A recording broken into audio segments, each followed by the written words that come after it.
Visceral leishmaniasis is a parasitic disease that is 100% fatal if not treated immediately. It is most commonly transferred by infected sand flies. Within the infected sand fly is a parasite called Leishmania, and this parasite is responsible for the infection. When the fly feeds and bites on a person, the parasite is transferred from the sand fly to the new host. Depending on the type of parasite, the infection can lead to cutaneous leishmaniasis, mucocutaneous leishmaniasis, or visceral leishmaniasis.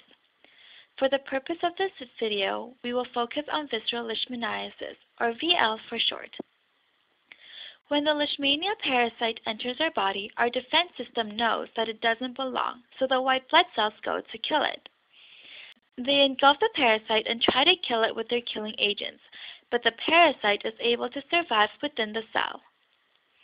Now that the white blood cell is the parasite's new home, it begins to replicate within the cell. It keeps replicating until there are so many that the cell ruptures and releases the new parasite into the body. Once the parasite is released, it can either remain in the circulatory system or go to the internal organs, such as the spleen, liver, and bone marrow. The ones that stay in the circulatory system get engulfed by more and more white blood cells, and the cycle where they replicate inside the white blood cell and then release to the host when the cell bursts continues to repeat. This results in many replicates of the parasite within the host. The spleen, liver, and bone marrow are sites where the red blood cells are made. When the parasites go to these internal organs, they rapidly reproduce by binary fission and infect the red blood cells. These new red blood cells go all over the body to other organs.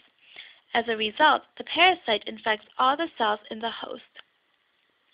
By making so many replicates of itself, the Leishmania parasite can ensure that when an uninfected sandfly bites the human, the parasite will be transferred to the sandfly and then to a new host, and the whole cycle begins again. Sandflies can also become infected by biting into an infected animal such as a dog or a rodent. The Leishmania parasite cannot be transferred from person to person unless by bodily fluid. It can also pass through the placenta of an infected mother to the fetus. Most infected hosts begin to get sick within months of getting bitten. In rare cases, some hosts may not show symptoms until years after the bite. Symptoms of this infection include high fever, severe weight loss, swelling of the spleen and liver, anemia, and chronic fatigue. However, if it is treated early, the chances of survival is high.